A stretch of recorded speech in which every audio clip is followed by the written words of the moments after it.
Discomfort coming.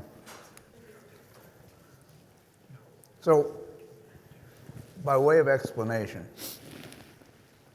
there's neuroscientific substance to the question, what would it take? It emanated from the treatment of clinical depression.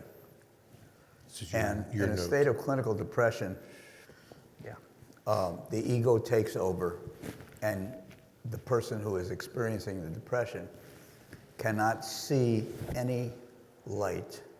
There's no positive thoughts that are allowed to get into your consciousness. So you're in this downward spiral, which can lead to more depression and ultimately, in some cases, death.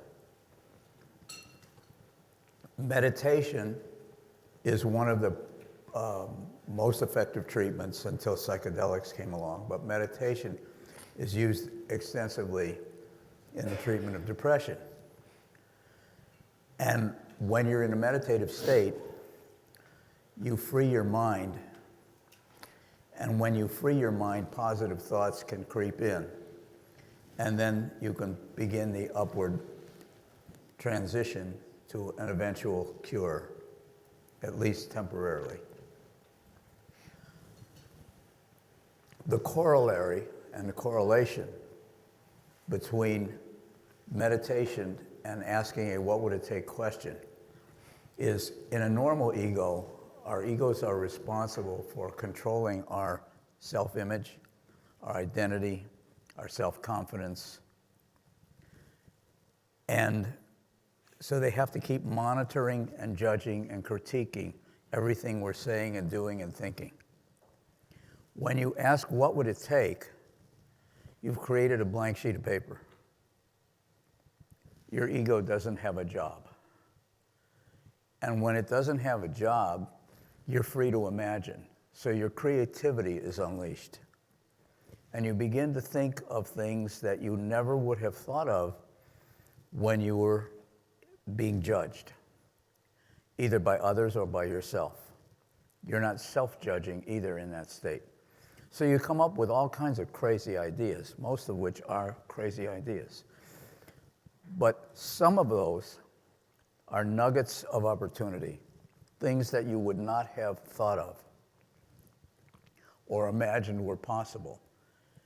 And you begin to think, well, wait a minute. If this happened, and that fell into place, and I got a little lucky here, we might actually achieve that. Now, in my prior life, a few years ago, as a consultant, before I transitioned to wanting to write more, I used this technique extensively with a lot of clients. So, just from a business correlation standpoint, at Oracle Consulting, they were given an edict by Larry Ellison: grow your division by 50% next year. And I got a call from the head of consulting, and we spent the whole day talking. And he said, you know, my people are already working, we're growing at 25% a year. My people are already working 80 hours a week. My senior managers are traveling 75% of the time. Morale is terrible. And there's good news. I said, what's the good news? He says, the good news is that there's so much market opportunity out there that 50% is not enough. We could grow it way more than that. So after a day of talking and processing, we came up with this question. What would it take to grow our division by 100% next year, while simultaneously reducing travel time and hours worked by 25%? Presented that to his 35 senior executives, and we knew we were on the right track when they all said, are you guys crazy? We spent the next 3 months working through eliminating self-limiting beliefs, which asking what would it take allows you to do. Long story short, we did not hit 100% growth. We gave Larry the 50% plan. We had a 100% plan. Did not hit 100%. 72% growth in 1 year, while simultaneously reducing hours worked and travel time by 25%, which gave rise to my next mantra, which was, in order to achieve the improbable, you must first envision the impossible. It works. I could spend the rest of the day talking about other similar stories, but they all worked, and that's the common thread. So here we are faced with a what would it take moment.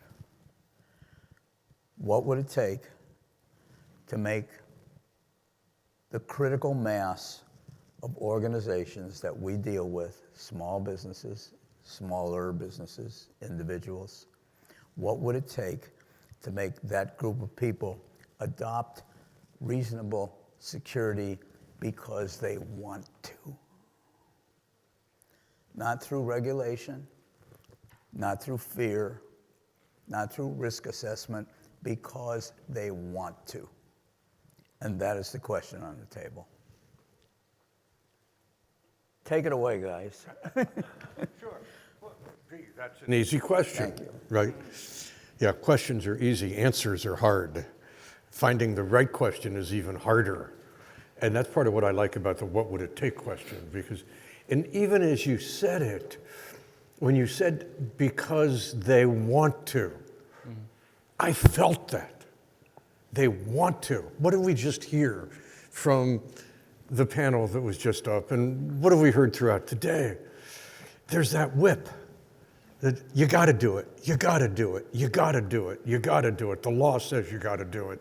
You know, your whole business is at risk if you don't do it. You're gonna die and go to hell if you don't do it. I mean, come on, you know, we can spread this thing out as far as wide as we go. Why would I want to do it? Well, I don't know, maybe the same reason why I'd like to live another few years. Maybe the same reason why I want to spend time with my wife and family. And maybe those are the kinds of, why do I want to do anything? Because I think ultimately I'm a human and I'm a pleasure-seeking person, because that's what in some ways we humans are. I mean, that, without getting down into the details, Bill, when you asked the question the way you did, and I felt it, maybe up here in my amygdala, but I felt it as much right here in my heart as the right question. So I'll pass it back, or maybe, you know, what would it take to get this into the heart? I think the most important thing is to recognize that there's no silver bullet, that what works for one company won't necessarily work for another company or organization.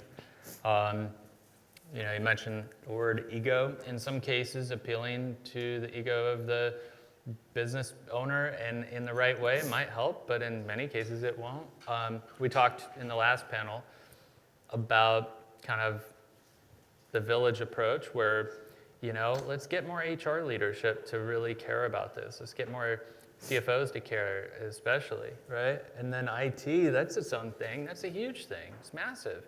And we try, you know, we all try. I mean, the part of the problem too is it depends on the forum, right? Like if IT is going to a conference, they're hearing from vendors, right? People that want to sell to them.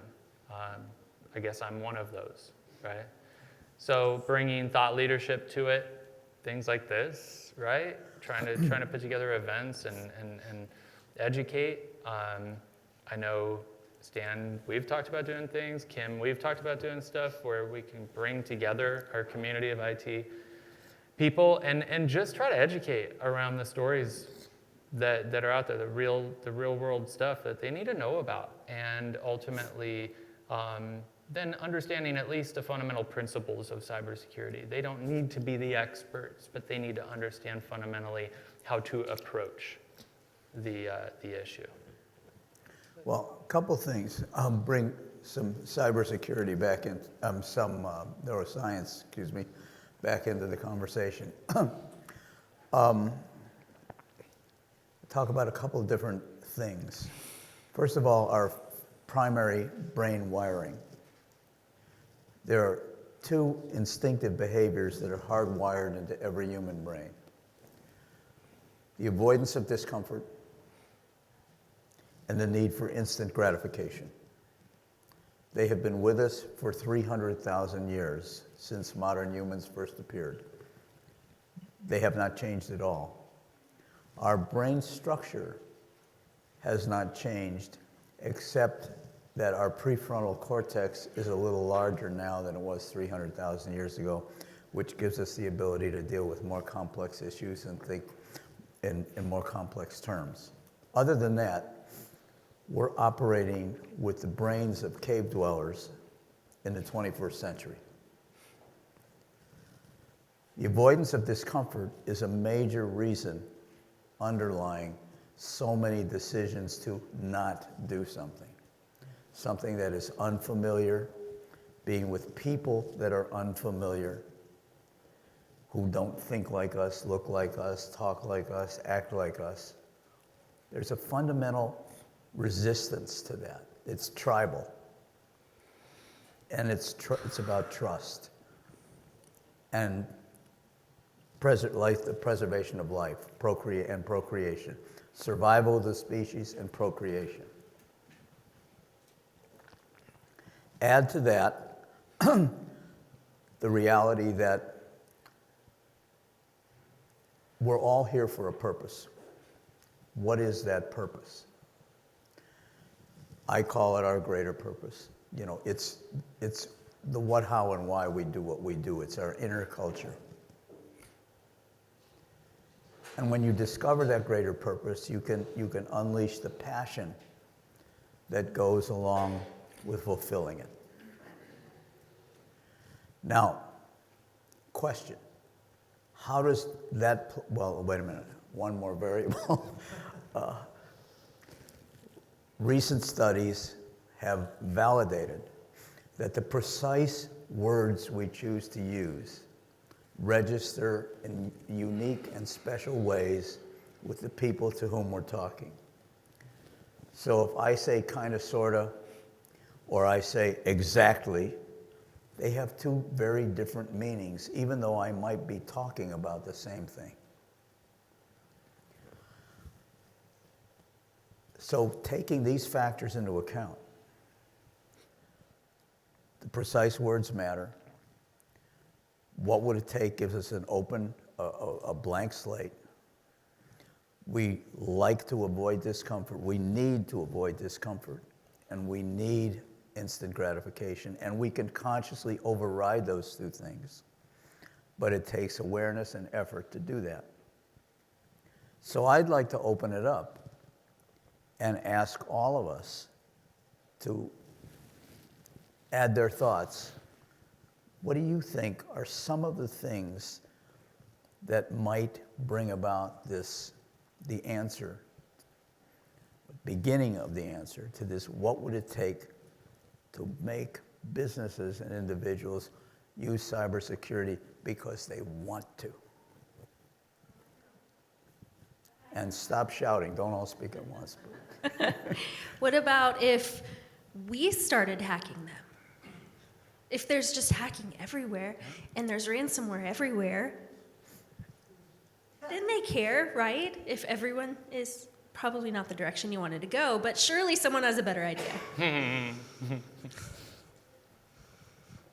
Yes. When I was forced to go in the Army, I was not a volunteer. And when I was in Vietnam, I noticed that the regular military people that had been there all the time versus the ones that were drafted and did not want to be there, they never worked like a team. They separated themselves. So after I left and they went to the volunteer army, I was really surprised how they really developed this team culture. And because they were able to develop the team culture, they used that as a springboard for discipline, being better maintaining better security, et cetera. And the services, because of the volunteer armies, have become some of the best models for teamwork and organization. So, that to me, how do we bring people, not just to be in a tribe, but to create teamwork and value, and part of that teamwork composition includes security. Because in this cybersecurity industry, veterans are highly recruited because they have that teamwork and security mindset. And I think that's extremely valuable. How do we replicate that in bigger organizations? Yeah. When you have remote work, which works against it, because it's hard to create a culture when you're working remotely. Well, I wonder something then, because I agree completely. I mean, it comes down to the culture, right? And every organization's culture is going to be unique to itself. How do you affect change across the culture of one organization? Hard enough. Try to affect change across many organizations. Is there a force multiplier out there? I wonder if perhaps one approach could be through different industry trade groups, for instance, right? Let's say financial services, and they're part of a organization. Every year they go to this conference. Maybe working with that industry trade group, that conference organizer, and say, listen, this is something we want to be your top sponsor. We put together kind of a group of cybersecurity, non-competing association of different cybersecurity solution providers, vendors, whatever, put that money together and say, we want to be your top sponsor at this year's, lawyer conference or financial or HR conference, or, right? And doing it in different ways, so you're kind of attacking it from different angles. And yeah, sure, the sponsors are going to go and justify that because they want to end up getting sales.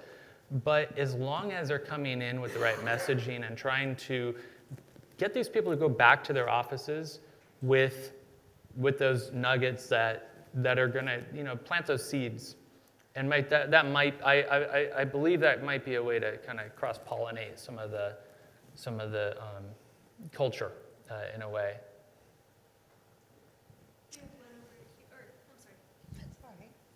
Did you want to Go ahead. something else? Always, but go ahead. So I think that we want to show people we're so specialized and well-educated and important when we give things like dashboards to our executives. And many times what that does is just alienate them because they have no idea what you're saying.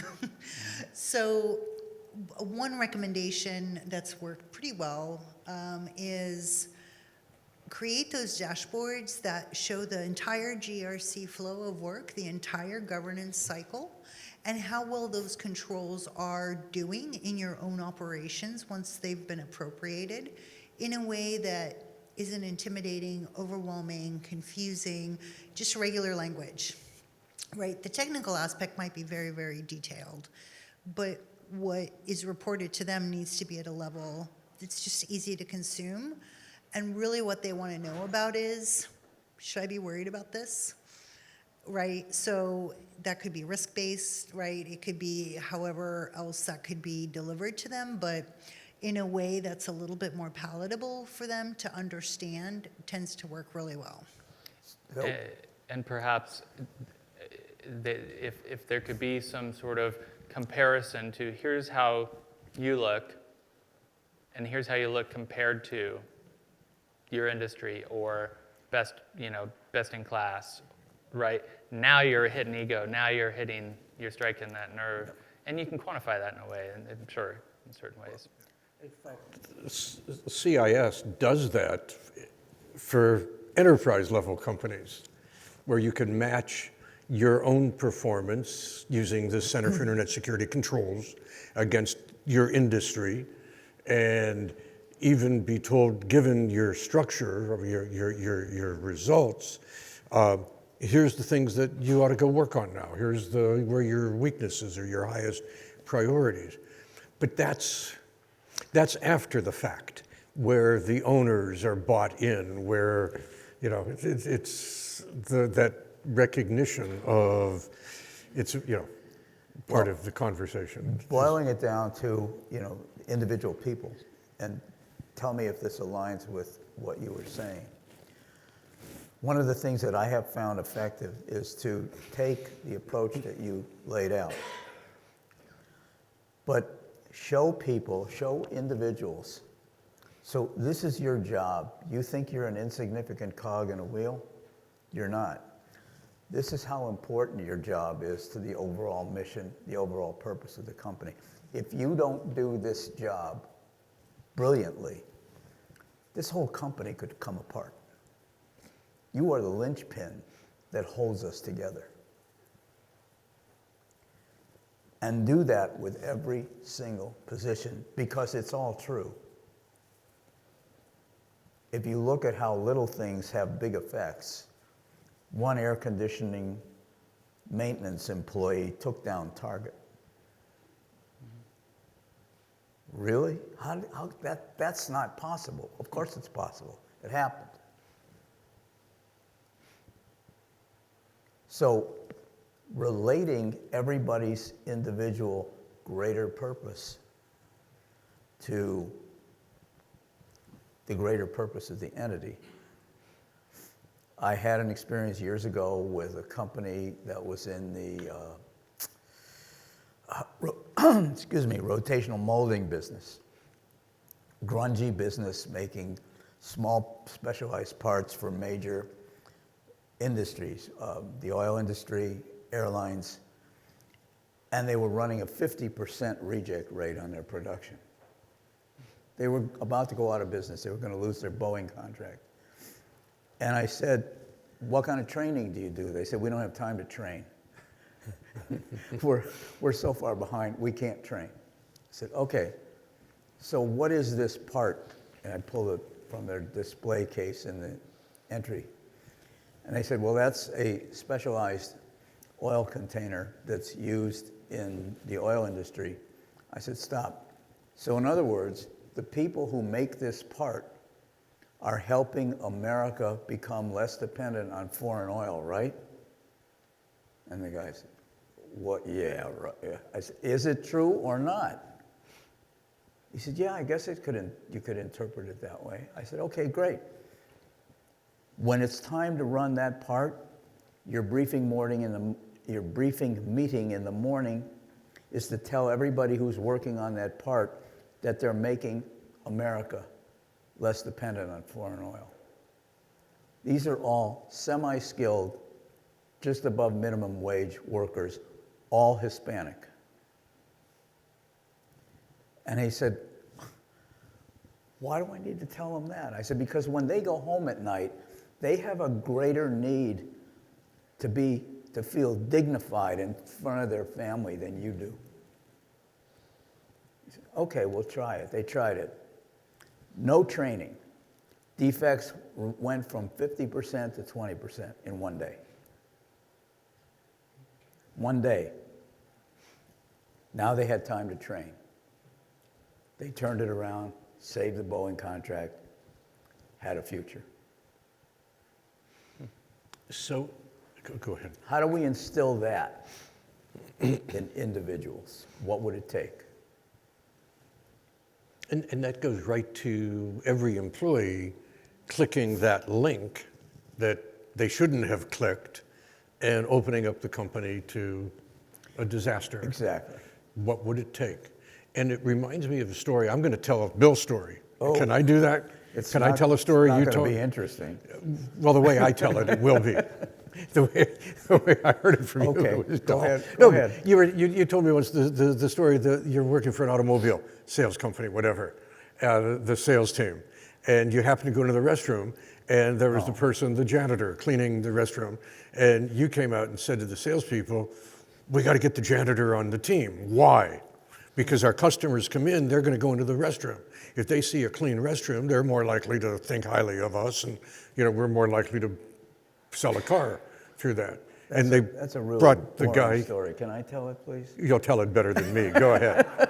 But the point being, what you did in that story, or through that story, and it's the same as what you just said, connected to America's independence from oil. I mean, you're taking the work, whatever that is, and magnifying the importance of that work. So now the janitor in the restroom, well, it's not just cleaning the restroom, but it's creating an environment where our customers are very pleased, very happy. They see us as, cleanliness is next to godliness, blah, blah, blah, blah, blah, and sales go up. I mean, that's what I'm hearing in both those stories. Okay, Do I have it? Let me add a little bit of a correction, like about 80%. Okay. Yeah. It was a copier dealer in Florida, largest Toshiba dealer in the country. They had a magnificent showroom, did great presentations and demonstrations, and they had this motto, once we get them in here, they are ours. They had a great sales force. They closed virtually 100% of their opportunities once people came into the showroom. And they were very profitable. And they noticed over a period of a couple of months, sales dropped off just a little. Not enough to scare anybody, but a little. And they couldn't figure out why. One day I went into the restroom, and I noticed that there were a couple of paper towels laying around the floor. It wasn't super clean. And I thought, this probably won't make any difference to a lot of people, but some people will come in here and notice that the restroom's not clean. And they'll think, well, if the restroom's not clean, what else isn't working in this organization? If the restroom is dirty, what if what they're telling me isn't 100% honest? And sales might drop off just a little bit, like it is. And the owner said, yeah, I hear you, but we struggle. It's hard to get maintenance workers. Pardon the expression, but this is a shitty job. And we go back and forth between employees and outside contractors, and it's never been great. I said, what is it now? He said, we have an employee. I said, great. Tell him that he's part of the sales team. And his job is to create an impression that is consistent with everything else the company does, and that impression allows us to reach our goals.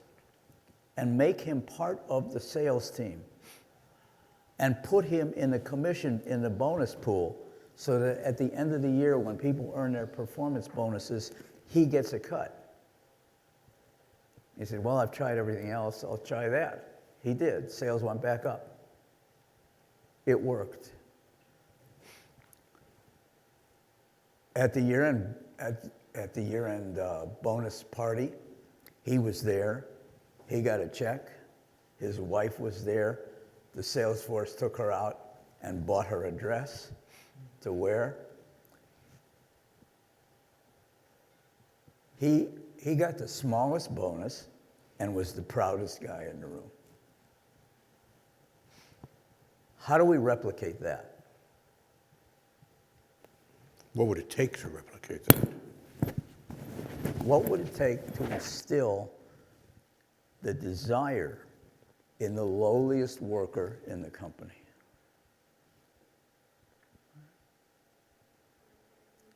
Because that's where change begins.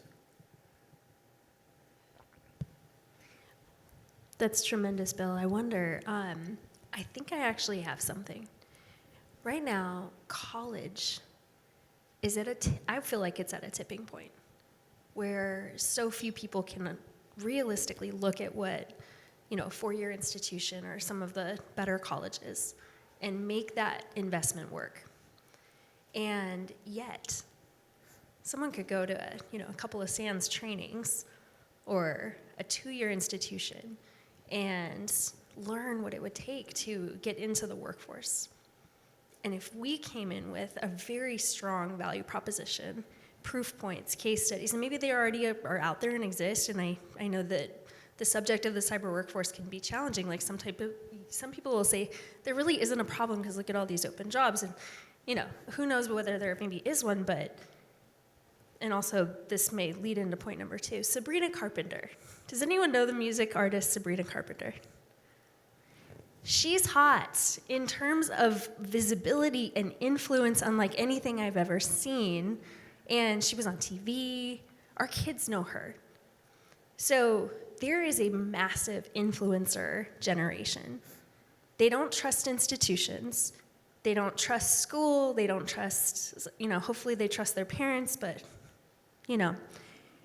And it's a long game to get people like them to care. But you know what? My kids know when the text comes through. They are so much more aware. And if we could show them that, hey, you can know, but you have to tell someone, they will. And so it's like we have to rebuild an entire generation to stand together in and around that. So that was my idea. And now, I think, Kim, you had an idea? So it kind of goes back to what, Bill, you were talking about with meeting them where they are. I remember Stan and I had a breakfast meeting over 23 years ago, and we said to the person across, a business owner across the table, what if I told you that your, Corvette or whatever the car was outside got stolen? And he said, it's no big deal. I got insurance, car insurance. He said, but what I would really be concerned about is my checkbook is in the briefcase, or in the glove compartment, thank you. It's meeting them where they are, whether they're the owner or whether they're the janitor or whatever, and taking that time.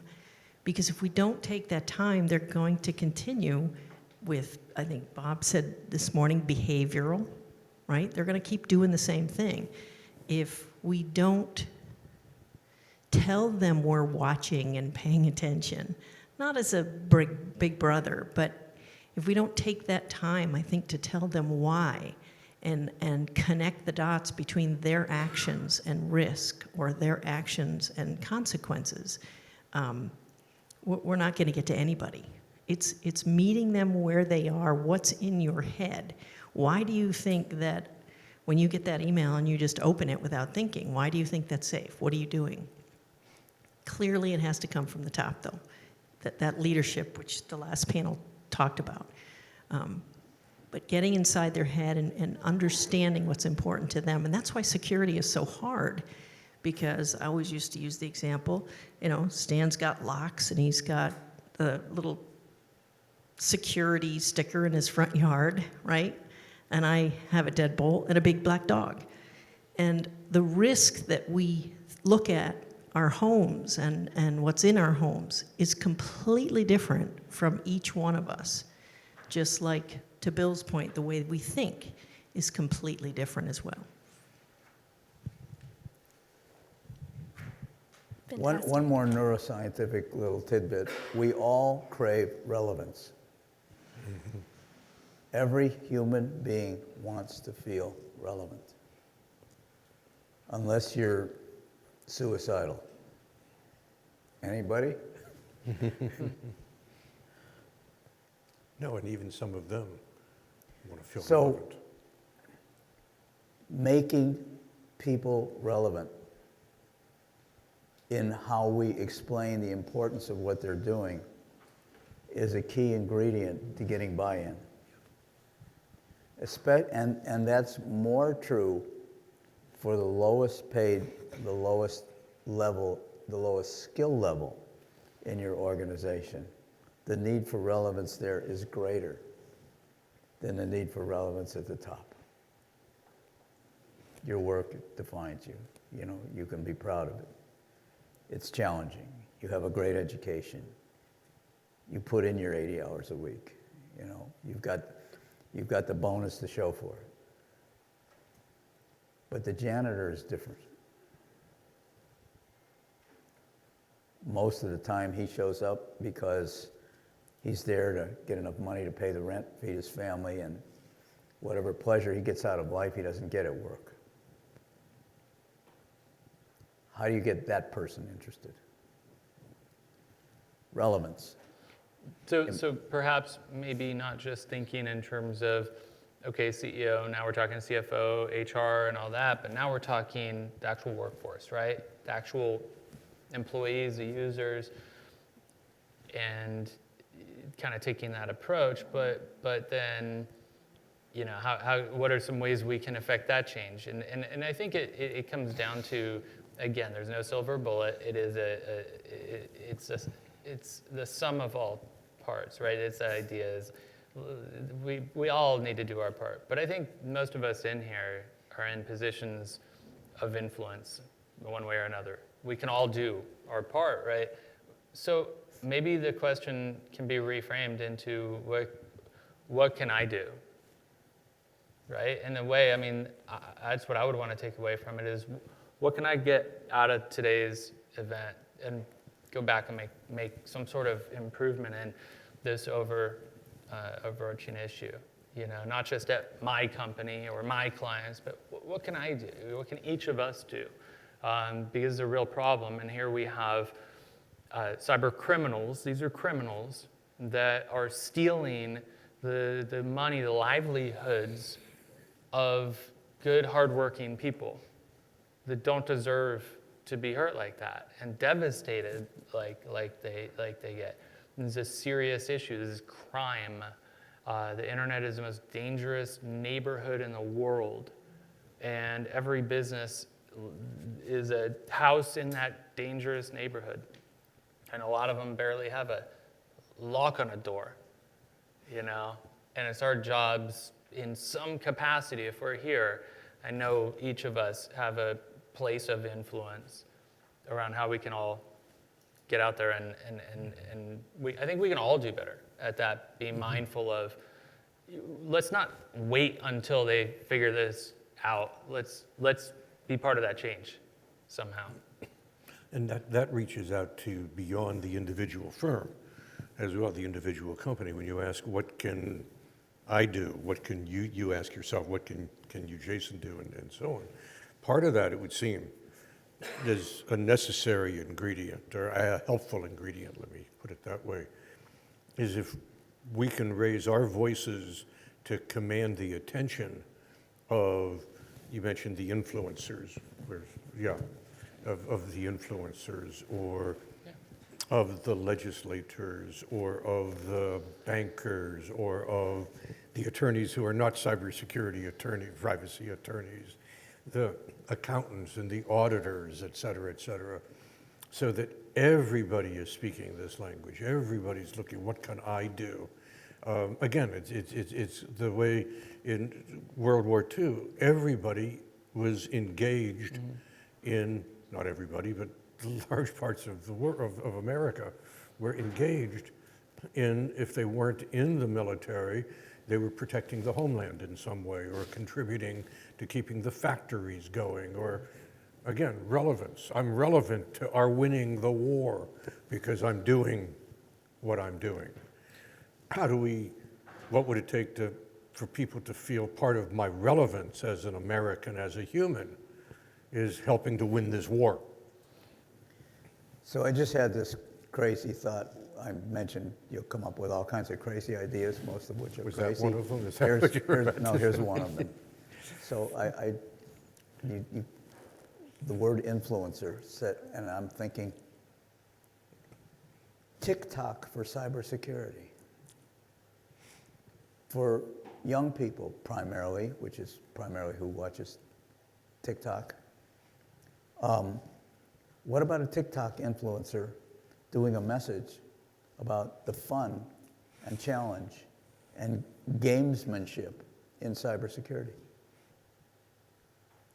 Gamify it. It's a stupid idea, right? Or is it? Triggers a bottom-up conversation. I will reach out to all the TikTok influencers that I know That's right. Do you know any? No.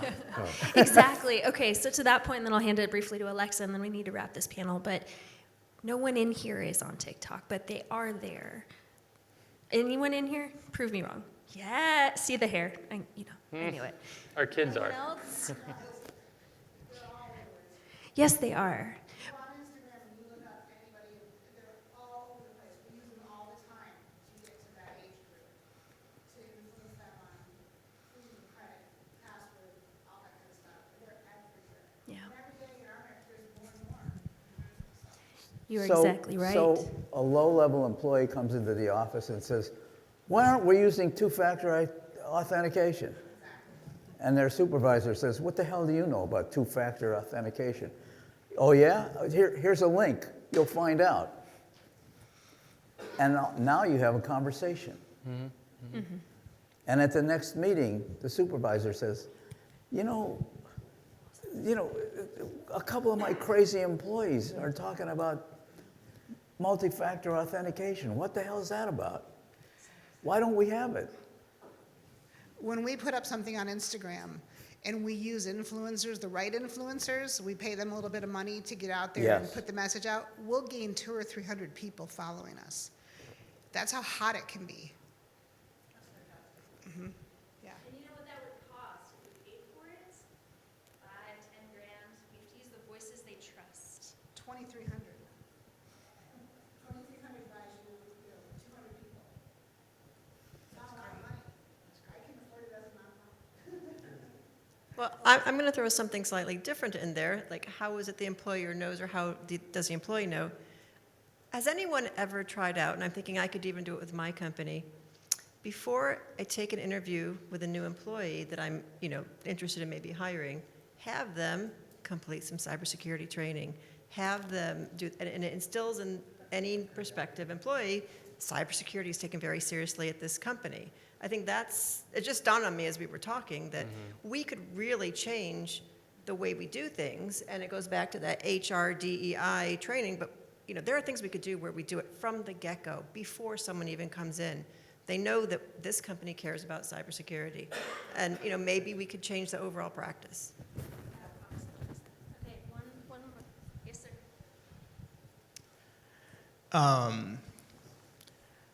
We are all here today because of SecureTheVillage. Just by reading the name, it means it's community responsibility or communal responsibility, so meaning everybody's responsible in one way or the other.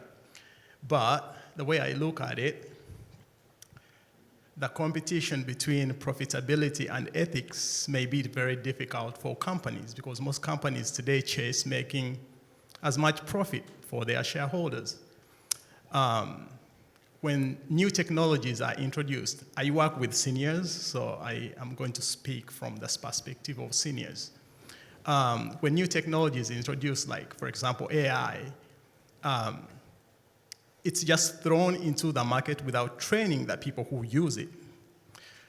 Many companies today, like banks, major companies that collect massive information, like cell phone companies, like internet service providers, like banks, they've introduced this system where they can use your voice. When you call, they say, can we use your voice to validate you instead of asking you these security questions?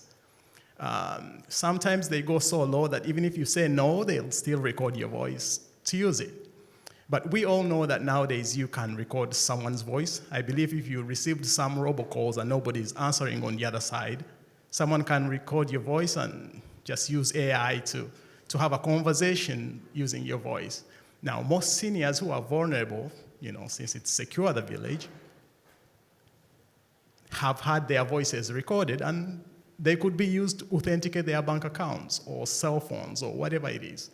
So at what extent do companies go to try to train the masses so they don't become vulnerable? Because if your neighbor gets a problem, for example, if anybody of us here has a cold today, everybody in this room may end up getting a cold. All right, well, on that note, any last words from this fantastic panel before we move into our final panel? What? What was your request? So before we wrap this panel, Jason, we're going to kick you off the stage momentarily, and we're going to bring Tony Sager back on. Jason, any last thoughts on this? Sure. Yeah. I would just kind of repeat that I think each of us here have a duty to get out there and do what we can. Make every bit of difference we can. And I see it as a duty that we all have. I see it as a duty that is important, and I'll leave you with that. Thank you.